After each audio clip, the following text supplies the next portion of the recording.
Welcome, graduates, families, and friends of Presidio Graduate School. Welcome, Presidio board members, faculty, staff, students, alumni, and parents. Please be seated.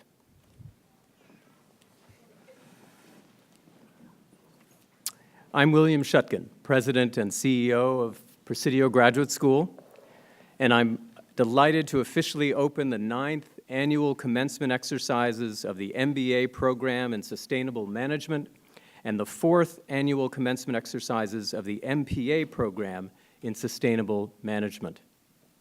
Before we begin, let me remind you to please turn off your cell phones for the duration of the exercises. Thank you. I'd like to start by introducing key members of the Presidio community and would ask that you hold your applause until I've finished introducing each group. First, I'd like to introduce the Presidio Board of Directors, those directors who are here today, and thank you so much. Please rise.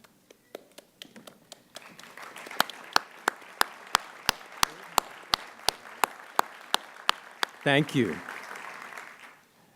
Next, our esteemed faculty. Please stand.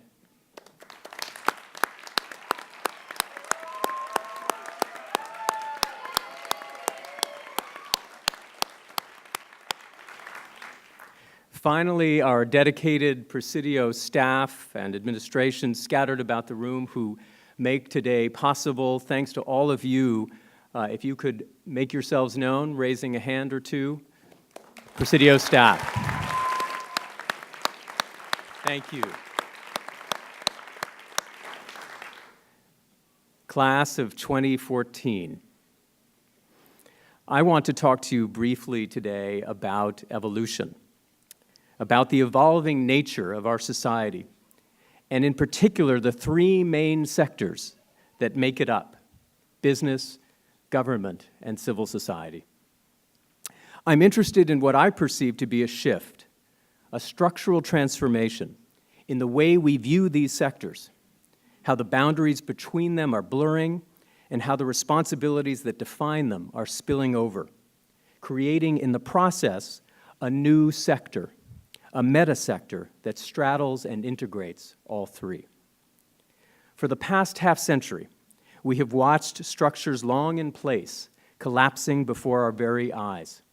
Traditional marriage, traditional media, traditional higher education, traditional commerce, the American dream itself.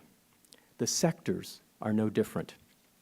Indeed, you, as Presidians, are yourselves evidence of this evolution, of leaders committed to the blurring of boundaries, to the integration of public and private, for-profit and nonprofit, commerce and commons.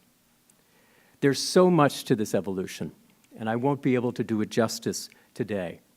But let me at least cause you to think a bit differently about your own critical roles in this process and ways that collectively we, as Presidians, might engage to quicken it.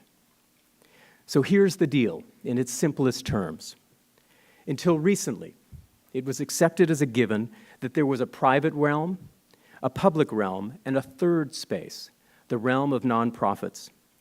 This social construction has carried the day in the U.S. for at least the last century, which is when, in 1913, we moved from a minimalist state to the modern administrative state with the establishment of a permanent income tax, and shortly thereafter, in 1917, a tax deduction for charitable contributions. Conventional wisdom had it as follows: business makes money, externalizing costs and often harming the planet in the process. Government regulates and tries to minimize these costs and harms while being unduly influenced by corporations vested in protecting profits in the status quo, what we call crony capitalism. And nonprofits try to fill the gaps, relying on donations from institutions whose wealth traditionally comes from the self-same sources causing the harms and whose power, relative to the other sectors, is dwarfed. The roughly $300 billion in assets fueling approximately 50,000 foundations in the United States today are derived from an economic system that has largely resisted changes meant to prevent the social, environmental, and economic harms the system itself has produced. And rather than modify our business practices to account for these harms, we have traditionally, only until recently, looked to philanthropy to help offset capitalism's adverse impacts, with a significant tax benefit to boot. As Henry Ford liked to say, the system that makes my foundation, the Ford Foundation, no longer associated with the company, possible is probably worth preserving. Meantime, among, say, environmental nonprofits, 70% of the roughly $500 million a year, $500 million a year in environmental philanthropy goes solely to the top 50 organizations, while the remaining 30% is split among 20,000 plus groups across the country. It's a fragmented, weak subsector. Many of you, indeed, are no doubt familiar with the group 1% for the Planet. It's a great group, 1,000 members strong, who pledge 1% of their revenues to over 3,000 environmental organizations. But it's also a symbol of the weakness and fragmentation. And it begs the question, is 1% really all we can spare for the planet and its people?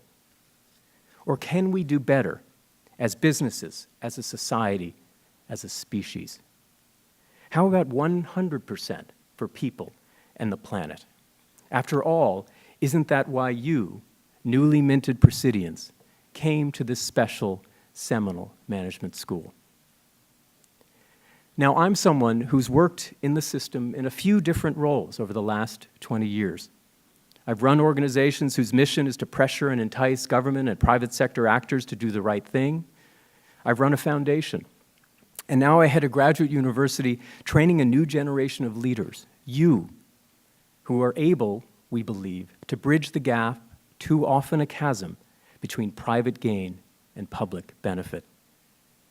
In the course of my own 20-year career, I've seen a shift occurring firsthand. I've borne witness, as many of you have, to a new kind of society, a new kind of order emerging before us. For example, when I became an Echoing Green Fellow in 1993 and was formally dubbed by U.S. News and World Report a social entrepreneur, practically no one had heard or understood the term. Not even we, its progenitors. Today, it's almost commonplace. Think about it.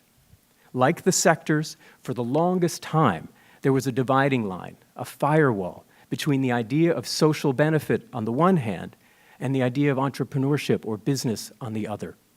Ne'er the twain shall meet. An entrepreneur makes money, an activist changes the world.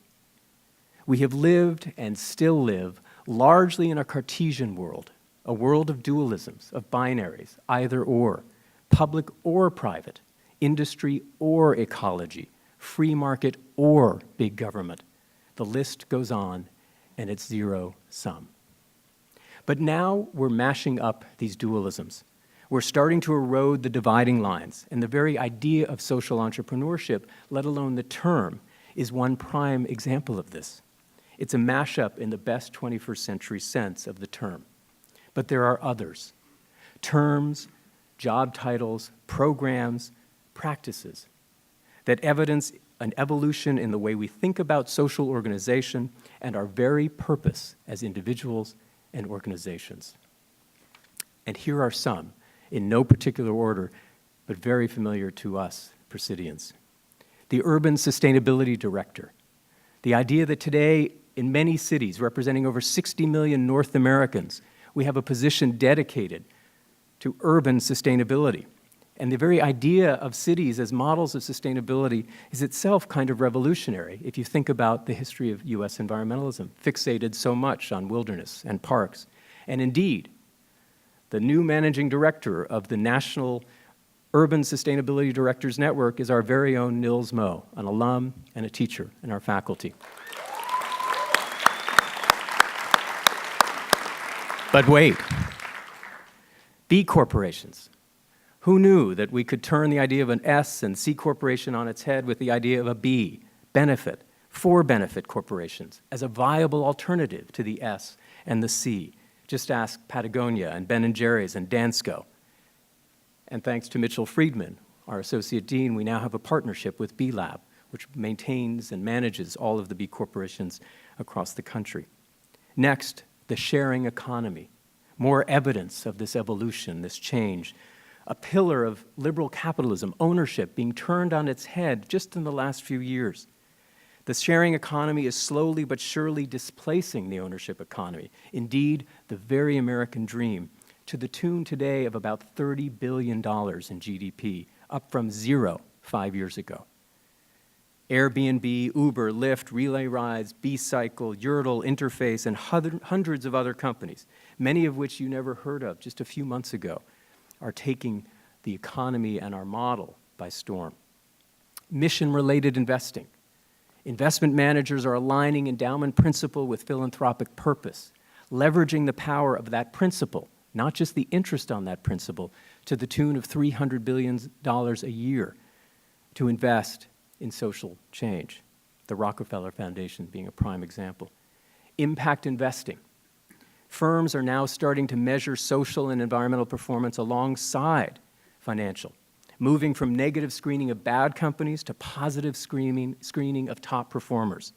Sonnen Capital, New Island Capital, the Global Impact Investing Network. Indeed, thanks to the Jetsi and Betsy Fink Family Foundation, we have an impact investing intern program, and 2 of our alum are now employed at Sonnen Capital full-time.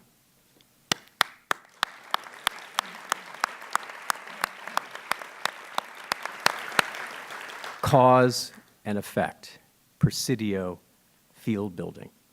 Social impact bonds, another great mashup, private finance for public gain. And my personal favorite, the rise of the Sustainable Business School. Founded 12 years ago, thanks to Dick Gray and Stephen Swig.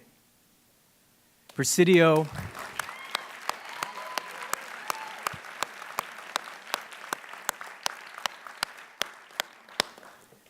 was among the very first to integrate sustainability across the management curriculum. And today, there are dozens. One day, every business school will be a sustainable business school. We're quite confident about this. And here's another, less obvious example, the public employee. Just who is a public sector worker today? A vast amount of public sector employment is actually in the private sector. Just ask the thousands of business owners affected by last year's $85 billion sequester. So much of the private sector depends upon public sector investment. The reality is the sectors have always been intertwined. The social and legal fiction of private versus public has always been unstable. For example, in the 19th century, courts and legislatures devolved the power of eminent domain, once the exclusive right of states, to private corporations like railroads to facilitate commerce and growth. Indeed, the entire history of 19th century American law is largely the history of government institutions, courts and legislatures, abetting enterprise capitalism in the belief that what is good for business is good for the nation as a whole. The fiction of government as separate from markets is finally giving way to the reality of a connected, integrated whole and the need for new kinds of governance and management systems that reflect this connection. At Presidio, we call this sustainable management. At a higher level, I call it sustainability cronyism. It's a positive, constructive variation, a mashup on the age-old idea of crony capitalism. So the question is, knowing that our fates are intertwined and that the sectors are linked, how do we promote sustainability cronyism? How do we promote partnerships among the sectors that result in outcomes and impacts no one sector alone can achieve? In other words, what is our 21st century equivalent to the 19th century's devolution of eminent domain to the railroad companies? Which is where you, 2014 graduates, come in. Arguably, you, as Presidians, are among the most important players in the shift, the unwinding and rebuilding that's going on right now and will play out for decades to come. And why are you so important? for at least 3 reasons. First, because many of you will land or are already in the private sector. And the business of America is business, not government, no offense, Madam Leader, nor nonprofits. And we've spent the better part of 3+ decades denigrating the idea of public service, the Reagan Revolution, while extolling the virtues of the private sector. It's no accident, therefore, that many of our best and brightest are to be found there. Second, because those of you who don't go into the private sector will work in government or in nonprofits, and you'll do your work armed with the knowledge and skills to effect real partnerships and integrate the best of both public and private capabilities, public and private goals. And if we play our cards right, private sector presidians and public sector presidians will collaborate with each other in real projects affecting real policies. Take EOS Climate, one of whose key staffers, Saskia Feast, alum and on our board. EOS Climate, a Presidio-born company, a climate mitigation company made possible by California's climate law, AB 32, public and private working hand in hand. And third, and most important, why you are so essential, is because you're Presidians. You came to Presidio and leave Presidio equipped with a special but basic capability. You care. You care about something larger than yourselves, about more than just making money or a career. You care about the communities in which you live, you work, and you play. You care about making the world a more beautiful place than the one you found, and you care about giving back more than about taking. You care ultimately about creating a more just, prosperous, and sustainable world, which happens to be our mission at Presidio Graduate School. So let me leave you with these, well, rhetorical questions. How can each of you graduating today, individually and collectively, hasten the evolution of the new sector I'm describing?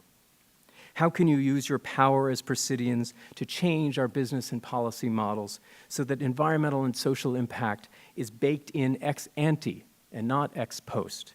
There's the Latin, Mitchell. Inside joke. So that charity, philanthropy become less important, not more important, in solving the world's most pressing challenges. Unilever CEO Paul Polson recently put it this way, just a few weeks ago, when he said, corporate social responsibility and philanthropy are very important, and I certainly don't want to belittle them. But if you want to exist as a company in the future, you have to go beyond that. You actually have to make a positive contribution. Business needs to step up to the plate. We must leverage the power of companies and industries to work with policymakers to change the rules of the game, sustainability cronyism, so that it makes economic and political sense to do what we all know is right. Long-term planning, price signals that reflect the true cost of goods and services, investment in workers and workplaces that are healthy and productive, and so on and so forth. So, how do we convert crony capitalism into sustainability cronyism? I trust that you, class of 2014, having completed your Presidio education, leave here armed with the answers to these big questions, and we will all be the better for it. Good luck, class of 2014. Keep caring, keep changing the world. Thank you.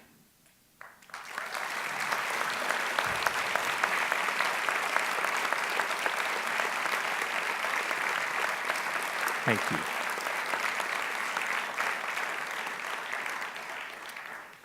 And now I have the great honor of welcoming to the podium our board chair, President Emeritus, and co-founder Stephen Swig, who will introduce our very distinguished and very special commencement speaker.